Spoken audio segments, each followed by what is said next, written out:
देखिए, आज हम बात करेंगे भारतीय संविधान की। कल हमने जो है वो हिस्ट्री की क्लास में जो है कछुआ वंश को देखा था, जयपुर के कछुआ वंश को। और आज हम बात करेंगे भारतीय संविधान की।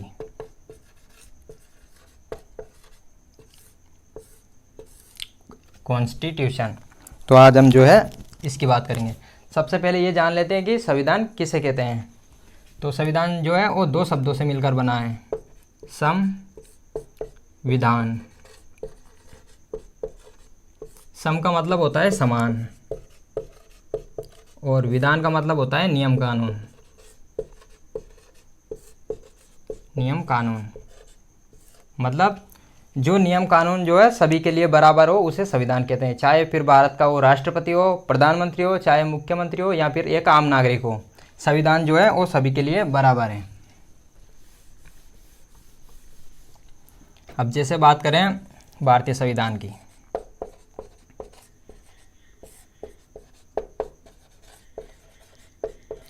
तो भारतीय संविधान जो है वो दरअसल एक किताब है।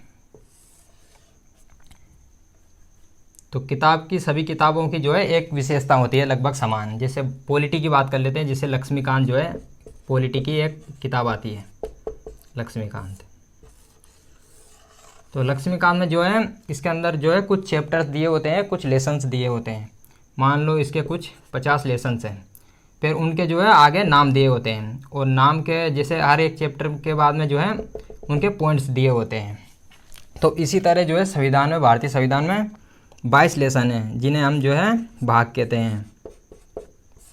इसके बाद जैसे बात करें, जैसे पहला भाग हो गया, तो इसका नाम हो जाता है संघ और राज्य क्षेत्र।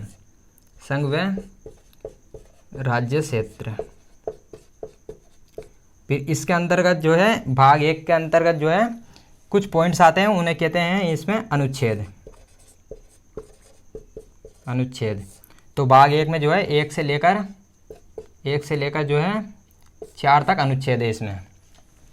तो भाग पहले में जो है संघ व उसका राज्य क्षेत्र आता है, मतलब इसमें भारत की कहाँ तक सीमा है तथा उनके राज्यों की कहाँ तक सीमा है, इसका जो है वर्णन भाग 1 में मिलता है हमें।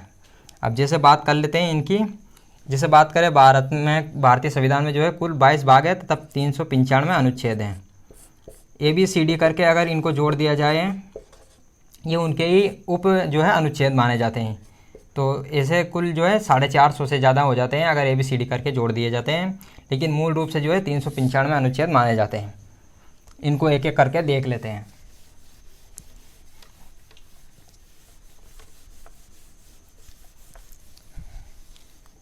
जैसे संविधान के बारे में एक शायर ने कहा है कि तुम्हारी हर हकीकत का मैं एक मुकम्मल जवाब हूँ, कभी वक्त मिले तो मुझे पढ़ना, मैं भारत का संविधान हूँ।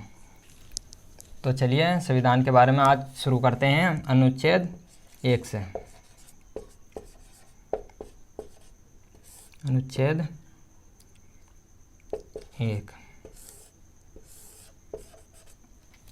तो बात करें अनुच्छेद 1 की, तो इसमें जो है कहा गया है कि भारत जो है वो राज्यों का संघ है। भारत जो है वो राज्यों का संघ है, मतलब इसके राज्य जो है वो टूटकर अलग नहीं हो सकते। टूटकर अलग नहीं हो सकते। इसमें पहले जो है अनुच्छेद 1 में ये कहा गया है कि भारत जो है और राज्यों से मिलकर बना हुआ है, भारत राज्यों का संघ है, जो कि ये राज्य जो है टूटकर अलग नहीं हो सकते। मान लो कोई राज्य चाहे, जैसे राजस्थान है, राजस्थान कहे कि हम जो है एक अलग देश बनाना चाहते हैं, तो जो है ये नहीं बन सकता। तो भारत राज्यों का संघ है और इसके जो राज्य हैं वो टूटकर अलग नहीं हो सकते हैं। जैसे बात करें अमेरिका की, USA की, तो इसमें जो है यहाँ पर जो है कुल 50 राज्य हैं अमेरिका में। तो इनके राज्य जो है इन पर कोई पाबंद नहीं लगाया गया है, ये जब चाहे जब अलग हो सकते हैं। जैसे भारत राज्यों का संघ है, जैसे कुछ शब्द होते हैं, जैसे एक होता है कॉन्फेडरेशन। कॉन्फेडरेशन। एक होता है फेडरेशन। फेडरेशन। तथा एक होता है यूनियन। कॉन्फेडरेशन का मतलब होता है परिसंघ, यूनियन। कॉन्फेडरेशन का मतलब होता है परिसंघ, फेडरेशन का मतलब होता है संघ, तथा यूनियन का मतलब भी होता है संघ। ये 3 शब्द होते हैं। तो जैसे बात करें कॉन्फेडरेशन की, तो परिसंघ का मतलब होता है जो राज्य आसानी से टूट जाते हैं, जैसे कि पहले जो है यूएसएसआर था, सोवियत संघ। कॉन्फेडरेशन की बात करें, इनमें जो है कुछ नियम या शर्तों के साथ ये टूट जाते हैं। जैसे इसका अच्छा एग्जाम्पल है अमेरिका, यूएसए। यूनियन, भारत जो है एक यूनियन है, भारत। यूनियन का मतलब होता है संघ, फेडरेशन का मतलब भी संघ होता है और यूनियन का मतलब भी संघ होता है। तो भारत जो है यूनियन है। यूनियन का मतलब होता है जिसके राज्य जो है वो टूटकर अलग नहीं हो सकते हैं, ये अलग नहीं हो सकते हैं। तो इन तीनों में जो है ये अंतर है, भारत एक यूनियन है।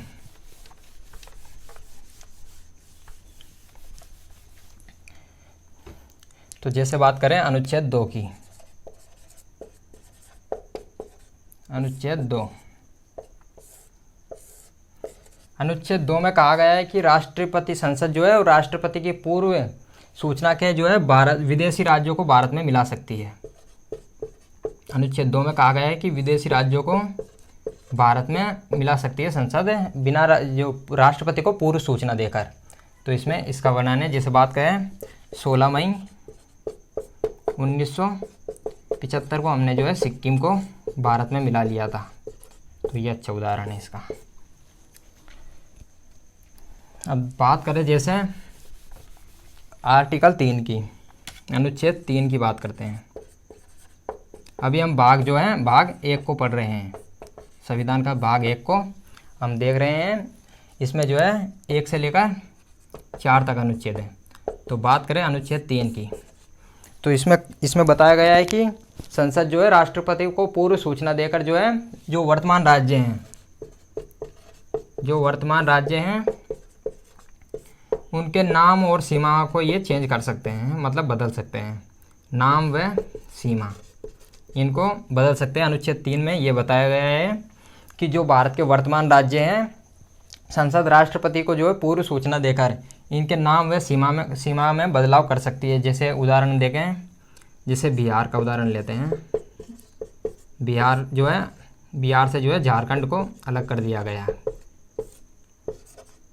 उड़ीसा का नाम बदलकर ओडिशा कर दिया गया। तो ये सब जो है ये अनुच्छेद 3 के अंतर्गत किए जाते हैं। इसके अलावा बात करते हैं अनुच्छेद 4 की, आर्टिकल 4 की, अनुच्छेद 4। तो अनुच्छेद 4 में बताया गया है कि अनुच्छेद 2 व अनुच्छेद 3, अनुच्छेद 2 व अनुच्छेद 3 में किए गए जितने भी परिवर्तन, जितने भी संशोधन जो है वो अनुच्छेद 368 के बाहर रखे गए हैं। मतलब राष्ट्रपति चाहे तो इन परिवर्तन को नहीं रोक सकते हैं। इसमें ये कहा गया है अनुच्छेद 4 में कि अनुच्छेद 4 में जो कहा गया है कि अनुच्छेद 2 और अनुच्छेद 3 में जो परिवर्तन किए गए हैं वो अनुच्छेद 368 के बाहर हैं। मतलब राष्ट्रपति इनको चाहकर भी नहीं रोक सकते हैं। तो भाग 1 की जो है ये चारों अनुच्छेद हमने देख लिए हैं। अनुच्छेद 1 में हमने बात की कि भारत राज्यों का संघ है, कोई भी राज्य जो है भारत से टूटकर अलग नहीं हो सकता। अनुच्छेद 2 में हमने बात की थी कि राष्ट्रपति को पूर्व सूचना देकर संसद जो है वो विदेशी राज्यों को भारत में मिला सकती है। जैसे कि 16 मई 1975 को जो है संसद को सिक्किम को जो है भारत में मिला लिया गया था। अनुच्छेद 3 में कहा गया है कि वर्तमान जो संसद है वो राष्ट्रपति को पूर्व सूचना देकर वर्तमान राज्य के नाम व सीमा को बदल सकती है। जैसे बिहार से जो है झारखंड को अलग किया गया और उड़ीसा का नाम जो है ओडिशा कर दिया गया। और अनुच्छेद 4 में हमने बात की कि अनुच्छेद 2 व अनुच्छेद 3 में परिवर्तन किए गए हैं। ये जो है ये इनको अनुच्छेद 368 के बाहर रखा गया है। इनको राष्ट्रपति भी नहीं रोक सकते हैं। तो ये भारतीय संविधान की कुछ ये भाग पहले में बस इतनी बातें। अब जैसे कुछ बेसिक बातें कर लेते हैं। जैसे आज़ादी के बाद जो है भारत में कुल 552 से अधिक रियासतें थी। रियासतें थी। रियासतें का मतलब होता है रियासतों का राज्य। तो आज़ादी के समय जो है, जब भारत आज़ाद हुआ था उस समय जो है भारत छोटे छोटे राज्यों में टूटा हुआ था, उन्हें कहा जाता था रियासतें। तो 552 से अधिक रियासतें थीं। तो इन सभी रियासतों को जो है भारत में विलय करने का जो काम दिया गया था। जैसे बात करें, जब अंग्रेज़ों ने भारत को आज़ाद किया था तो अंग्रेज़ों ने जो है इन सभी रियासतों के सामने 3 नियम रखे थे। या तो ये सभी रियासतें भारत में मिल सकती थी, या ये सभी रियासतें पाकिस्तान में मिल सकती थी, या अपने आप को स्वतंत्र देश बना सकती थी। तो अंग्रेज़ों ने जब भारत को आज़ाद किया था तो इनके सामने जो है 3 नियम थे। जैसे इन रियासतों के सामने जो है 3 ऑप्शंस थे। या तो ये सभी रियासतें भारत में मिल सकती थी, या पाकिस्तान में मिल सकती थी, या अपने आप को स्वतंत्र देश घोषित कर सकती थी, बना सकती थी। तो जैसे बात करें अब आगे, जैसे इन सभी रियासतों को 552 से अधिक रियासतें थी, इन सभी रियासतों को भारत में विलय करने का जो काम दिया गया था वो सरदार पटेल तथा के मेनन को इन दोनों को जो है इन रियासतों को भारत में मिलाने का काम सौंपा गया था। तो लगभग इन्होंने जो है सभी रियासतों को जो है भारत में मिला दिया था। सिर्फ 3 रियासतें ऐसी थी जिन्होंने जो है भारत में मिलने से अभी तक जो है उन्होंने मंजूरी नहीं दी थी। ये 3 रियासतें थी, एक थी कश्मीर, दूसरी थी जूनागढ़ और तीसरी थी हैदराबाद। हैदराबाद उस समय की जो है सबसे बड़ी जो है रियासत थी। तो इनको जो है ये तीनों ने किस तरह से भारत में जो है विलय पर हस्ताक्षर किए, इनको देख लेते हैं एक एक करके। इससे सबसे पहले बात करें कश्मीर की। कश्मीर का उस समय राजा था हरि सिंह।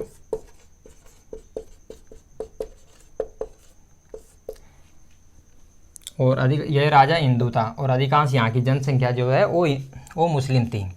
तो कश्मीर जो है वो अपने आप को एक स्वतंत्र देश बनाना चाहता था। ना तो ये पाकिस्तान में जाना चाहता था और ना ही ये भारत में आना चाहता था। यह अपना आप को एक स्वतंत्र देश बनाना चाहता था। राजा जो है यहाँ पर ये हरि सिंह था तथा इनका पीएम था शेख अब्दुल्ला। तो ये इनका प्रधानमंत्री था। तो ये अपना आप को स्वतंत्र देश बनाना चाहते थे। इसी बीच क्या हुआ कि पाकिस्तान से जो है कश्मीर में घुसपैठ शुरू होने लग गई। तो उस समय जो है राजा आया और 26 अक्टूबर 1947 को इन्होंने जो है विलय पत्र पर हस्ताक्षर कर दिए भारत में मिलने के लिए। विलय पत्र पर जो है इन्होंने हस्ताक्षर कर दिए और इस समय जो है 26 अक्टूबर 1947 को जो है कश्मीर को भारत में मिला लिया गया। अब बात करते हैं जूनागढ़ की।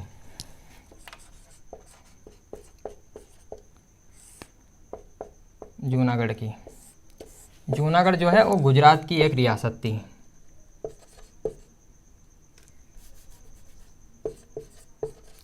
जूनागढ़ जो है वो गुजरात की रियासत थी। इसमें जैसे बात करें सरदार पटेल की, तो जूनागढ़ जो है वो पाकिस्तान में मिलना चाहती थी, लेकिन सरदार पटेल ने जो है यहाँ पर जनमत संग्रह कराया। जनमत संग्रह, वोटिंग। तो सरदार पटेल ने जो है जूनागढ़ में वोटिंग कराई, जनमत संग्रह कराया और जनमत संग्रह जो है वो भारत के पक्ष में आया। इस तरह जो है जूनागढ़ को जो है भारत में मिला लिया गया। इसके बाद बात करते हैं अंतिम रियासत हैदराबाद की, जो कि उस समय की सबसे बड़ी रियासत थी।